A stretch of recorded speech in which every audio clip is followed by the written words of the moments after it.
सभी दोस्तों का बहुत बहुत स्वागत है। दोस्तों, आज के वीडियो में आपको दो महत्वपूर्ण ज्ञान मिलेगा। पहला ज्ञान है भगवान महात्मा बुद्ध के उपदेश और उसके बाद जानेंगे स्वास्थ्य से संबंधित बहुत ही महत्वपूर्ण जानकारी, जैसा आपने थंबनेल पे देखा। तो दोस्तों चलिए पहले सुनते हैं भगवान महात्मा बुद्ध के उपदेश। भगवान महात्मा बुद्ध का आज का उपदेश है कर्मों की गति, लॉ ऑफ कर्मा।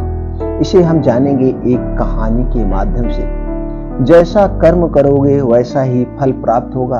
एक कहावत हम सबने बहुत बार अपने जीवन में सुनी होगी, लेकिन क्या सच में आप दिल से मानते हैं कि अच्छे कर्मों का फल अच्छा ही होता है? अंदर से कोई स्पष्ट उत्तर नहीं आ रहा होगा, क्योंकि हम अपने आसपास ऐसे बहुत से लोगों को देखते हैं जो जीवन भर अच्छे कर्म करते रहते हैं, लेकिन इसके बावजूद उन्हें अच्छे फल प्राप्त नहीं होते।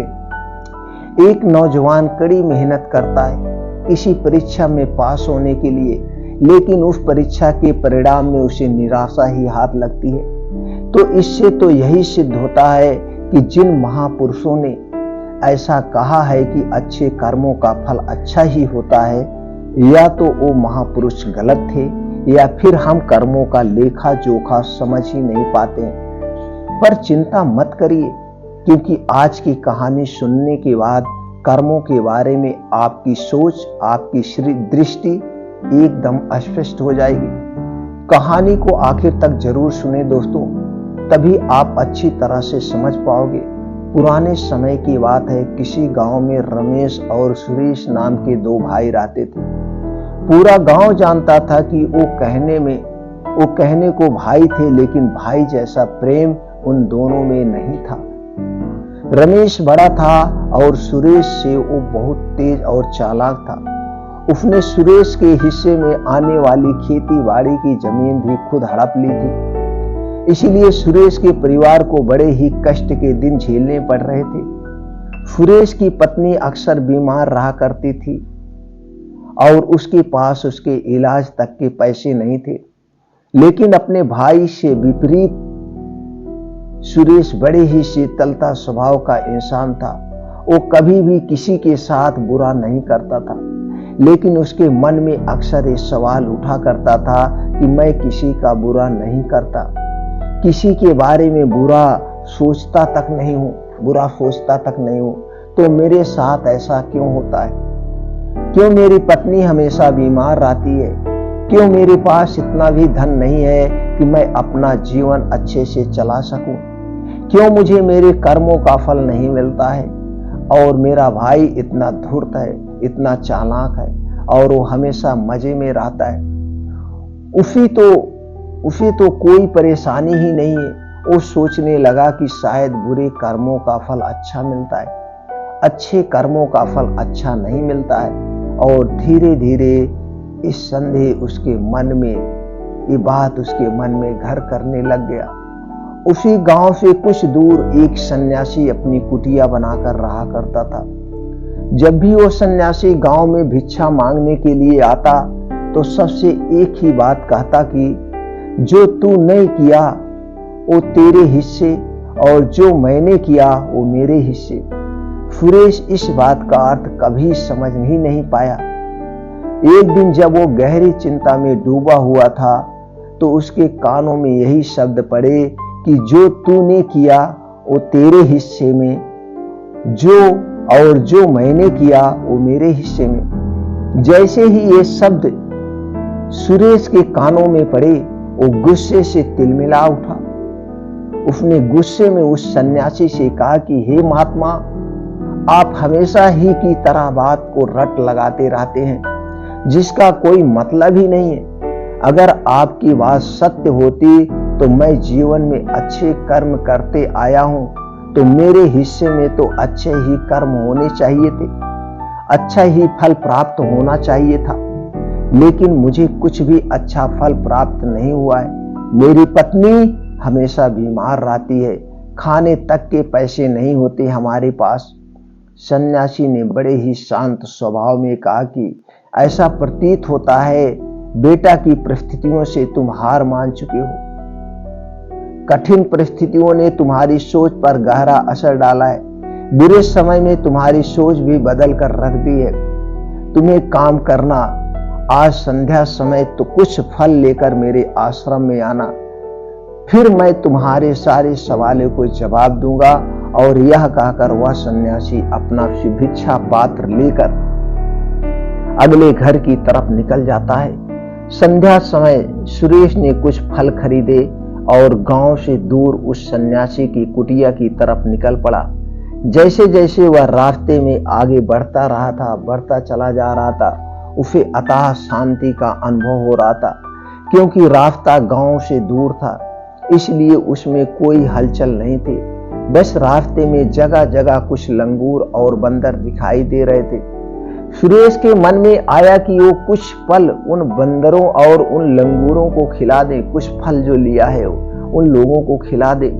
लेकिन फिर उसने सोचा कि अगर मैं फल लेकर सन्यासी के पास नहीं गया तो मेरे सवालों के जवाब मुझे नहीं मिलेंगे। इसलिए बंदरों से वो फल बचाता हुआ उस सन्यासी की कुटिया तक पहुंचा।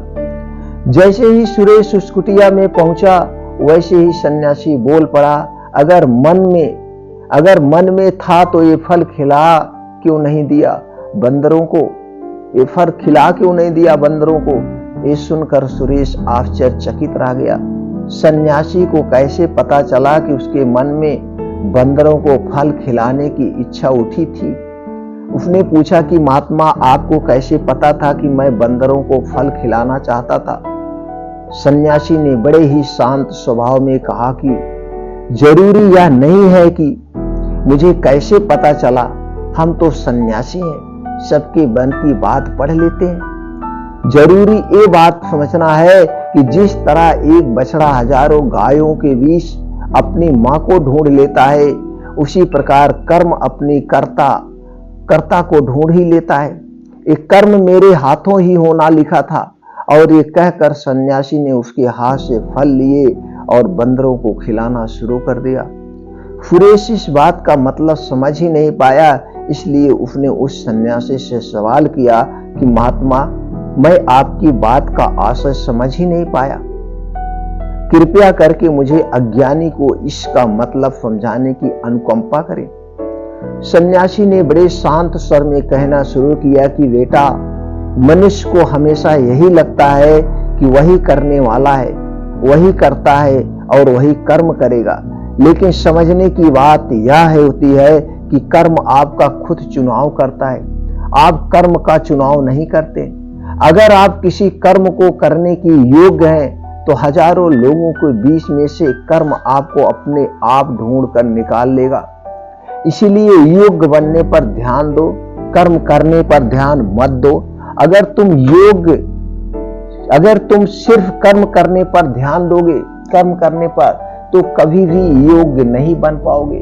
योग्य बनने के लिए जिन कर्मों की आवश्यकता होती है, पहले उन छोटे छोटे कर्मों को करना शुरू करो, और जब तुम योग्य बन जाओगे तो बड़ा कर्म या कहें कि मुख्य कार्य या फिर जिस कर्म के लिए तुम बने हुए हो, वो कर्म तुम्हारे पास खुद चलकर आएगा। उदाहरण के लिए तुम इन बंदरों को देखो। इन बंदरों ने छोटे छोटे कर्म करके पेड़ों पर चढ़ना सीखा, गुलाटियां लगाना सीखा, और इसी प्रकार छोटे छोटे कर्म करते हुए ये मुझ तक पहुंच गए और मुझ तक पहुंचने के बाद इनके पास इनका खाना खुद ही पहुंच गया।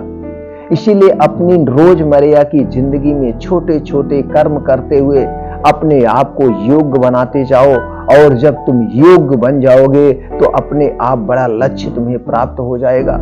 सन्यासी ने अगला कथन कहना शुरू किया, जो कि बहुत ही जरूरी था। ध्यान लगाकर सुनना। अगर तुम योग्य बनने के लिए कर्म नहीं करोगे तो दूसरे लोगों के कर्म भी तुम्हें प्रभावित करने लगेंगे। उदाहरण के लिए तुम्हारी पत्नी कई दिनों से बीमार है।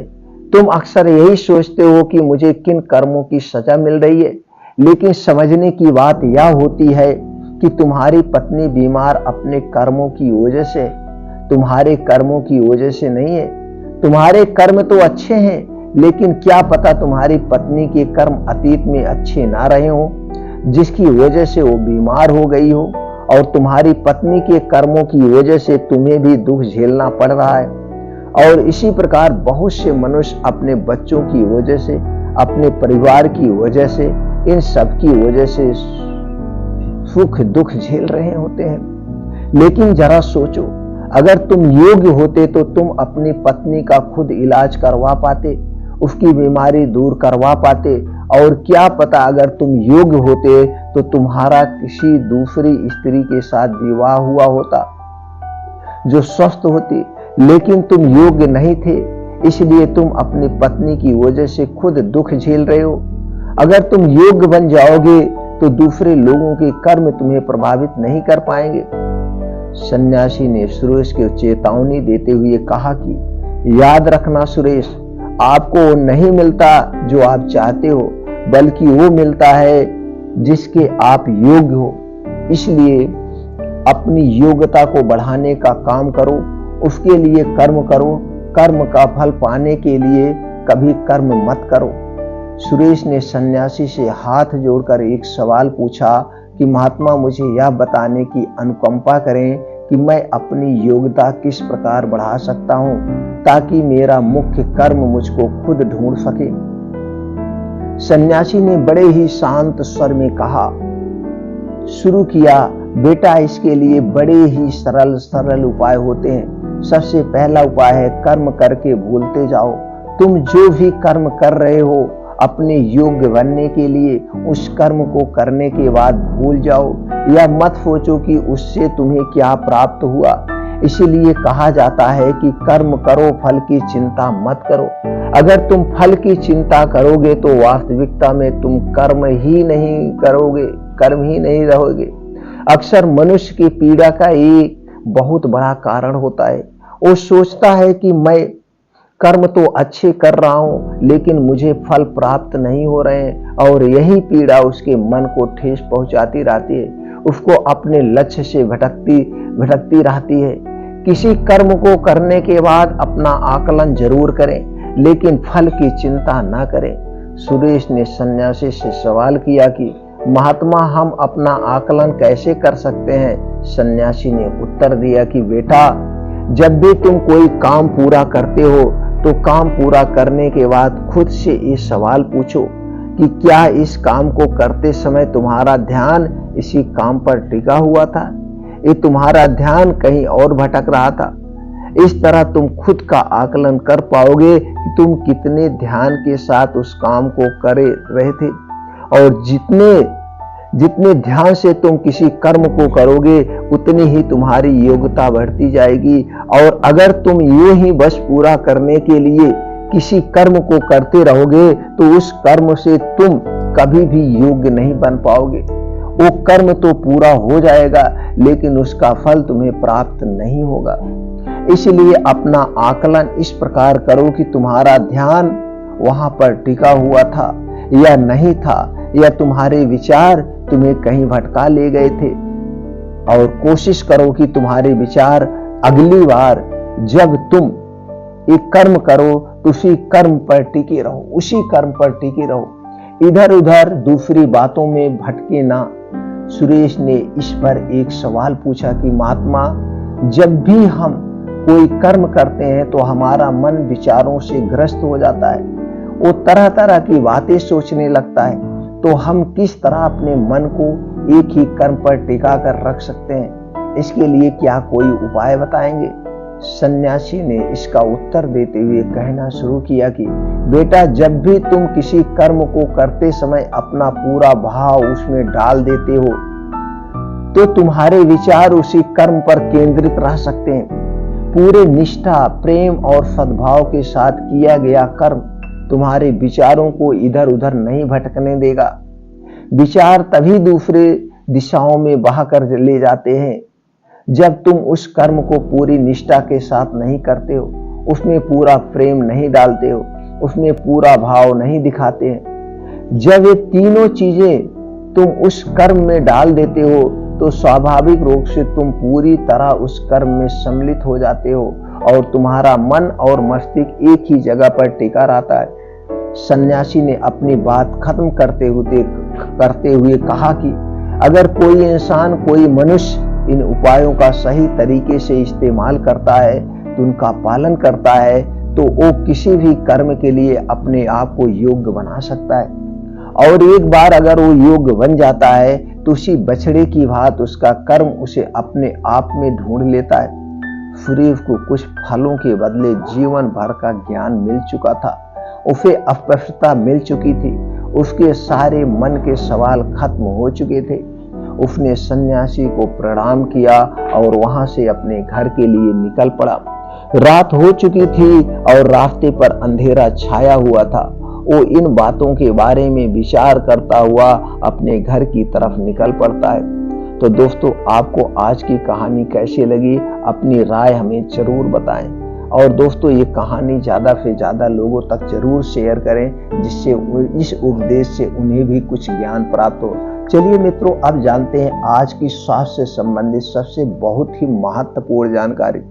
जैसे दोस्तों, अभी हाल में एक सर्वेक्षण में ये निष्कर्ष निकल कर आया, आज के 80% लोग बवासीर, भकंदर से परेशान है। चाहे खूनी बवासीर हो, चाहे वादी बवासीर हो, भकंदर हो, यानी इन सारी बीमारियों से परेशान है। और इसके साथ साथ दोस्तों 90% लोग गैस, एसिडिटी, कब्ज से परेशान। आखिर इसका क्या रीजन है? दोस्तों, जो भी हम जानकारी शेयर कर रहे हैं 100% सत्य है, लेकिन लोग मानने को तैयार नहीं होते हैं कि नहीं, ये हमारी लाइफ स्टाइल ही हमें बीमार बनाती है। जी हाँ दोस्तों, तो आज कुछ ऐसी चीजों के बारे में हम जानेंगे और आप लोगों के सामने कुछ 2 चीजें ऐसे शेयर करेंगे जिसे अपना करके आप 90 दिन में 100% गारंटी के साथ बवासीर, भकंदर, चाहे खूनी हो, चाहे वादी हो, कोई सी भी प्रकार की है, जड़ से खत्म हो जाएगी, जड़ से खत्म हो जाएगी। लेकिन मित्रों, उसके पहले आपको ये जानना जरूरी है कि बवासीर, भकंदर ये सब होता क्यों है, गैस, एसिडिटी होता क्यों है। क्योंकि जब तक आप कारण को नहीं हटाएंगे, निवारण आसान नहीं होता है। और आज हम इसीलिए डॉक्टर के पास जाते हैं शुगर की दवा लेने। डॉक्टर हमें क्या करता है, या हम जाते हैं शुगर की दवा लेने, तो डॉक्टर क्या कहता है, डॉक्टर चेक करवाता है और आपको शुगर निकलती है, डॉक्टर दवा दे देता है, आप दवा लेके आते हैं, डॉक्टर कहता है 15 दिन बाद हमें दिखाइएगा। आप 15 दिन बाद फिर जाते हैं, फिर चेक करवाते हैं, फिर डॉक्टर 1 महीने की दवा देता है। लेकिन आप जरा सोचिएगा, जिस भी बीमारी में आप होंगे, जरा सोचिएगा, डॉक्टर के पास आप कभी भी गए होंगे, आप मर्ज बताए होंगे, दवा लेके आए होंगे, लेकिन ये नहीं डॉक्टर से पूछे होंगे, सर जी ये किस कारण से होता है, शुगर होने का कारण क्या है। अगर आप उसी दिन डॉक्टर साहब से पूछ लिए होते कि सर जी शुगर होने का कारण आप हमें बता दीजिए, वो कारण को आप हटा दिए होते, तो दोस्तों आप शायद शुगर बीमारी से मुक्ति पा गए होते। आप इसे असाध्य नहीं मानते, लेकिन लोग आज इसे असाध्य मान के बैठे हैं। बहुत सारे ऐसे लोग हैं दोस्तों जो हमारे संपर्क में हैं, उस कितने सैकड़ों लोगों को शुगर बिना दवा के ठीक हो गई है। सिर्फ लाइफ स्टाइल को चेंज करके कुछ ऐसी चीजें हैं जिसे नहीं खाना है, इसलिए कारण को जानना जरूरी है। छोटे से एग्जाम्पल से समझते हैं दोस्तों, आप मान लीजिए कहीं सर्विस करते हैं, चाहे प्राइवेट या सरकारी, तो आपको एक टाइम लाइन मिलता है, आप 10 बजे तक ऑफिस पहुंचना है, आपको 6 बजे वहां से छुट्टी दी जाएगी, आपको 8 घंटे वहां पर काम करना है और आप 8 घंटे वहां स्ट्रिक्टली काम करते हैं। बीच में आप घर नहीं जा सकते हैं, कोई काम नहीं कर सकते हैं। और दोस्तों महीने में 3-4 जो छुट्टियां हैं वही छुट्टी आपको मिलेगी, उसके अलावा आप छुट्टी नहीं ले सकते हैं। अगर छुट्टी लेते हैं तो आपका पैसा कट जाएगा। तो आप उतना स्ट्रिक्टली वहां काम क्यों कर रहे हैं? क्योंकि आपको जब महीना पूरा होगा, पहली तारीख को आपको 1,50,000 पैसा मिलेगा, तो आप पैसे के लिए वहां काम कर रहे हैं। और पैसा किस लिए चाहिए? घर की जरूरत के लिए, बच्चों की पढ़ाई के लिए, अपनी शान और शौकत को पूरा करने के लिए। अगर ये सारे जो चीज हैं, जिन चीजों के लिए पैसा आप कमा रहे हैं, ये सारे कारण को हटा दीजिए, आप एक सन्यासी में आ जाइए। तो आपको क्या चाहिए? 2 वक्त की खाना और 1 तन पर वस्त्र, और कुछ नहीं चाहिए। तो आप काम क्यों करेंगे 8 घंटा? वहां नहीं करेंगे ना। तो दोस्तों इसलिए बीमारी के कारण को जानना सबसे जरूरी है। तो दोस्तों ये बवासीर क्यों होती है, इसके कारण को जानिए और कारण को हटा दीजिए। बवासीर होने का सबसे बड़ा जो कारण है आपका लाइफ स्टाइल, जो आप तली भुनी चीजें खा रहे हैं, ना तो आपको खाने का समय है ना तो आपको सोने का समय है। दोस्तों आप खाए जा रहे हैं, आपको ये नहीं पता है जो कुछ आप खा रहे हैं पच रहा है कि नहीं पच रहा है, सड़ रहा है। तो जो कुछ भी आप खा रहे हैं जब ये पचेगा ही नहीं, जब ये सड़ जाएगा तो दोस्तों क्या होगा, गैस होगी, कब्ज होगी, एसिडिटी होगी। और जब आपको कब्ज होगी, आपकी लैट्रिन टाइट होगी, तो क्या हुआ, लैट्रिन के रास्ते में जब लैट्रिन खूब टाइट होती है तो वहां पे छीरे लग जाते हैं। लैट्रिन टाइट होती है तो दोस्तों वहां मुलायम से मांसहित होती है, मुलायम से मांस होती है और उस मांस में खिंचाव आ जाता है, वहां पे फट जाता है। धीरे धीरे वही बनते बनते बवासीर, वादी बवासीर, खूनी बवासीर बन जाती है जब लैट्रिन टाइट होते। जिसको लैट्रिन टाइट नहीं होती है, एकदम पेट फ्रेश साफ हो जाता है, उसे कभी बवासीर नहीं होती है। जिसको कब्ज की शिकायत होती है उसी को बवासीर होती है। तो सबसे पहले आपको कब्ज को हटा दीजिए। आप कोई भी ऑपरेशन करवा लीजिए, बवासीर का कोई भी, भकंदर का कोई भी ऑपरेशन करवा लीजिए, ठीक नहीं हो सकता है जब तक आपकी कब्ज नहीं ठीक होगी। आप कब्ज को ठीक कर दीजिए, लैट्रिन नॉर्मल होने लगे, मुलायम होने लगे, आपको कब्ज अपने आप ठीक हो जाएगा। शरीर में हमारी इतनी शक्ति है, शरीर एक से एक घाव को भर सकता है, शरीर हर एक गांठ नसों को गला सकता है। कोई भी बीमारी होती इतनी शक्ति है, बस उसे सही ढंग से आप प्रयोग करिए। तो आप समझ गए कब्ज के कारण बवासीर होती है। और कब्ज क्यों होती है, जो आपके लाइफ स्टाइल, खाने का समय नहीं, इसके लिए कुछ नियमों का पालन करना होगा। कोई चीजें हैं जिसे आपको छोड़ना होगा। कब्ज को बढ़ाने वाली चीजें आप मत खाइए। जितनी भी चिकनी चीजें हैं एक कब्ज को बढ़ाती है। मैदा से बनी हुई जितनी भी चीजें हैं कब्ज को लाती है, इसे आप छोड़ दीजिए। रेशेदार सब्जियां खाइए, साग खाइए, मल्टीग्रेन आटा खाइए, ड्राई फ्रूट्स लीजिए, बीन्स का प्रयोग करिए। ये जितनी भी तली भुनी चीजें हैं, चाहे समोसा, पकौड़ी, ये जितनी भी है, नमकीन, बिस्किट, टोस्ट, ब्रेड, ये सारी चीजें आपको कब्ज के कारक हैं। कोल्ड ड्रिंक्स, ठंडा पानी, ये सारी चीजें कब्ज के कारक हैं। इन्हें आप तुरंत हटा दीजिए, तुरंत हटा दीजिए। जब आप इन्हें हटा देंगे तो हो जाएगा। दूसरा चीज है दोस्तों, आपको क्या और करना है, रोज शाम का खाने पे विशेष ध्यान देना है। रात का खाना आपका एकदम हल्का होना चाहिए, नाम मात्र, जैसे आपने खाया ही नहीं है। अगर आज के समय की हम बात करें तो दोस्तों आप 7 से 8 बजे तक खाने का प्रयास करिए। खाने के और सोने में कम से कम 2 से 3 घंटे का डिफरेंट अवश्य होना चाहिए। खाना खाने के बाद आप आधे घंटे वैसे बैठे रहिए, आधे घंटे के बाद आप 1000 कदम टहलना जरूरी है। खाना जब भी खाइए उसे 32 बार चबा चबा के खाइए। हो सके तो खाना खाते समय पानी मत पीजिए। खाना खाने के 1 घंटे पहले पानी पी सकते हैं, खाना खाने के 1.5 घंटे के बाद आप पानी पीजिए। ये कुछ नियम है आपको फॉलो करने होंगे।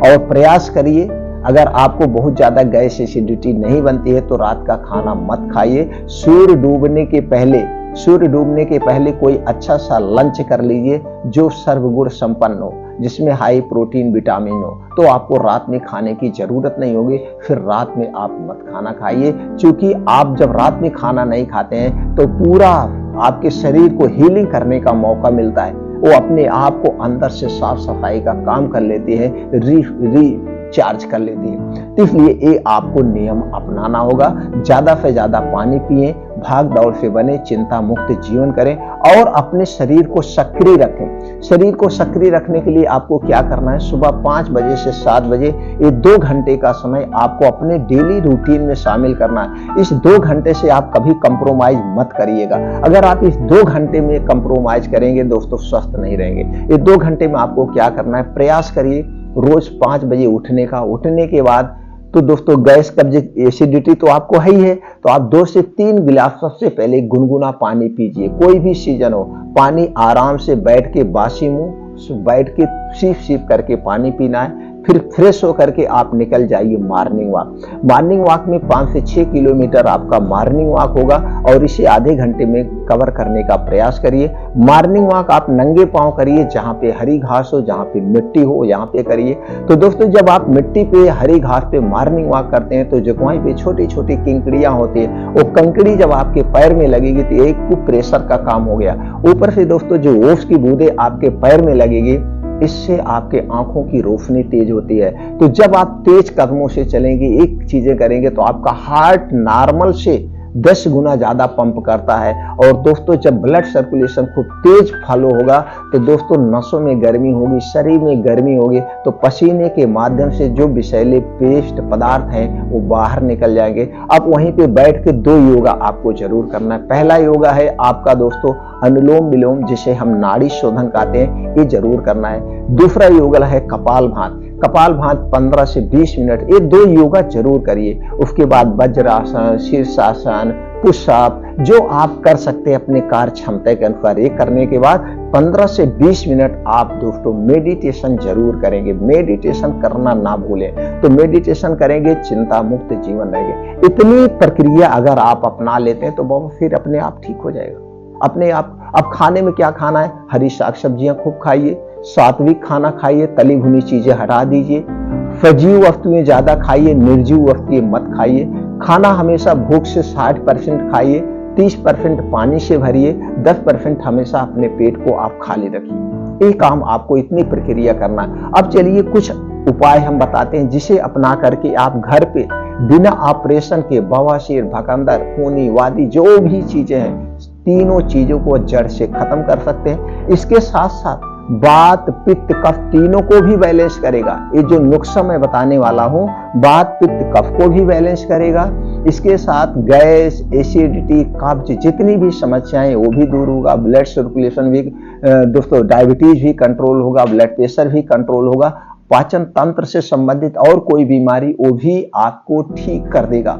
ये जो नुस्खा है इतना कारगर नुस्खा है, कोई साइड इफेक्ट नहीं है, सभी लोग इसका प्रयोग कर सकते हैं। बस इतना ध्यान देना है आपको उसे सही मात्रा में। तो दोस्तों आपके सामने 2 उपाय हम बताएंगे और ये दोनों उपाय आप आसानी से कर सकते हैं, अपने इस बीमारी को जड़ से ठीक कर सकते हैं। पहला उपाय है वो मुनक्का का उपाय है। मुनक्का को कैसे लेना है उसके पहले हम जान लेते हैं मुनक्का में क्या क्या पाया जाता है। दोस्तों मुनक्के में पाया जाता है calcium, magnesium, folate, fibre, iron, vitamin C, vitamin A, vitamin B, vitamin B1, vitamin B2, vitamin B12, potassium, antioxidant, zinc जैसे छोटे मोटे और प्रोटीन से विटामिन पाए जाते हैं। अब दोस्तों इसके बाद दूसरा उपाय जो है वो है मूली का रस आपको लेना है। और मूली में क्या क्या पाया जाता है? इसमें protein, vitamin A, vitamin B, vitamin C, iodine, iron, calcium, sodium, magnesium, phosphorus, chlorine, antioxidant, fibre जैसे छोटे मोटे और प्रोटीन से विटामिन पाए जाते हैं।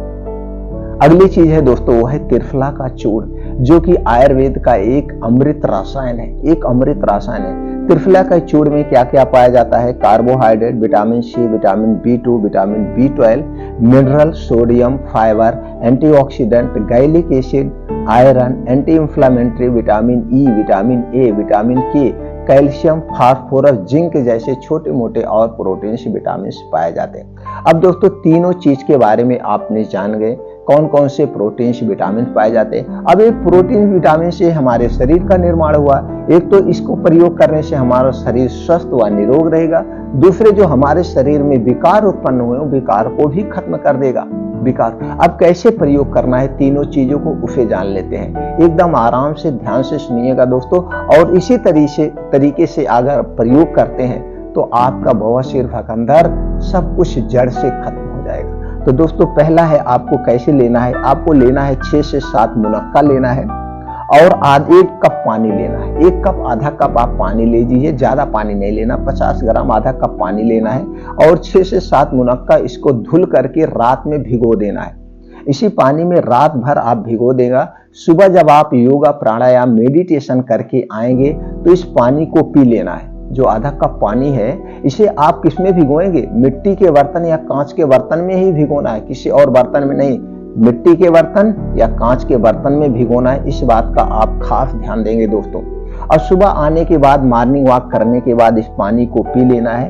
पानी पीने के बाद 6-7 जो मुनक्का है इसे आप खा लेना है। बस एक सावधानी आपको बरतना है, एक खाने के बाद, मुनक्का खाने के 1 घंटे पहले कुछ नहीं खाना पीना है और 2 घंटे बाद तक आपको कुछ भी खाना पीना नहीं है। ये जाकर अंदर आंतों की साफ सफाई का काम करेगा। इस बात को आप हमेशा ध्यान रखिए, कुछ नहीं खाना। ये पहला उपाय हो गया। दूसरा उपाय है दोस्तों, आपको लेना है मूली का रस। आधा कप यानी 50 ग्राम 60 ग्राम मूली का रस आपको लेना है दिन भर में एक बार, चाहे जब आप इसे लीजिए। खाना खाने के 1 घंटे के बाद दिन में लेना है, रात में नहीं लेना है। सूर्य डूबने के पहले ही लेना है और सूर्योदय के बाद। दिन में कभी भी आप खाना खाने के 1 घंटे के बाद इसे लेना है। आधा कप यानी 50 ml आपको मूली का रस लेना है। कितना दिन तक लेना है? 3 महीने तक। ये प्रक्रिया 3 महीने पहले लिख दिया हमने, 90 दिन में एकदम जड़ से खत्म हो जाएगा। 3 महीने तक कंटिन्यू लेना है। अब दोस्तों उसके बाद क्या है, आपको अगला है त्रिफला का चूर्ण। त्रिफला चूर्ण कब लेना है? त्रिफला चूर्ण लेना है आपको 1.5 चम्मच 1 गिलास दूध के साथ। ये दूध आपके घर का होगा, पैकेट का दूध नहीं चाहिए मित्रों, घर का दूध चाहिए। तो 1 गिलास दूध में दूध गर्म होगा। अब उसी के साथ 1.5 चम्मच त्रिफला को रात में सोते समय लेना है, खाना खाने के 1 घंटे के बाद। अब त्रिफला चूर्ण लेने के बाद आपको कुछ भी खाना पीना नहीं है। त्रिफला चूर्ण आप दूध से भी ले सकते हैं, नहीं तो 1 गिलास गर्म पानी के साथ भी ले सकते हैं। दोनों में से कोई भी हो तो भी चल जाएगा, चाहे जैसे। कितना दिन तक लेना है? 3 महीने तक। ये तीनों प्रक्रिया आपको 3 महीने तक करना है। 3 महीने के अंदर आपका बवासीर, भगंदर सब कुछ हमेशा के लिए ठीक हो जाएगा। ये ठीक तब तक रहेगा जब तक आप उन नियमों का पालन करेंगे। आपको इतना हमेशा याद रखना है, आपको गैस, कब्ज, एसिडिटी नहीं, कब्ज बिल्कुल नहीं होना चाहिए। जब आपको कब्ज होना शुरू हो जाएगा, लैट्रिन टाइट होगी तो दोस्तों बवासीर तुरंत हो जाता है।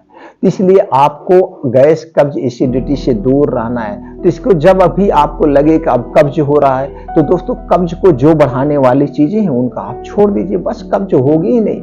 क्यों खाएं तली भुनी चीजें, क्यों खाएं, रिफाइन क्यों लें? तेल जो भी आपको दोस्तों लेना है, खुद आप जाके चक्की से तेल निकलवा के यूज करिए, चाहे जिसका तेल यूज करिए, मूंगफली का, सोयाबीन का, सरसों का, जो भी तेल आपको यूज करना है, खुद अपने आंख के सामने उसका बीन्स खरीदिए, जाके चक्की से निकलवाइए, वो तेल शुद्ध खाइए। सब चीजें शुद्ध, चिकनी चीजें कभी मत खाइए, मैदा से बनी हुई कोई चीज मत लीजिएगा, चीनी से बनी हुई कोई चीज मत लीजिएगा। आप हमेशा स्वस्थ व निरोग रहेंगे। कब्ज मत होने देना, आपका बवासीर हमेशा ठीक रहेगा। दोस्तों ये जानकारी ज्यादा से ज्यादा लोगों तक शेयर करिए। सब लोग घर पे रहें, स्वस्थ रहें, निरोग रहें, यही हमारी इच्छा है।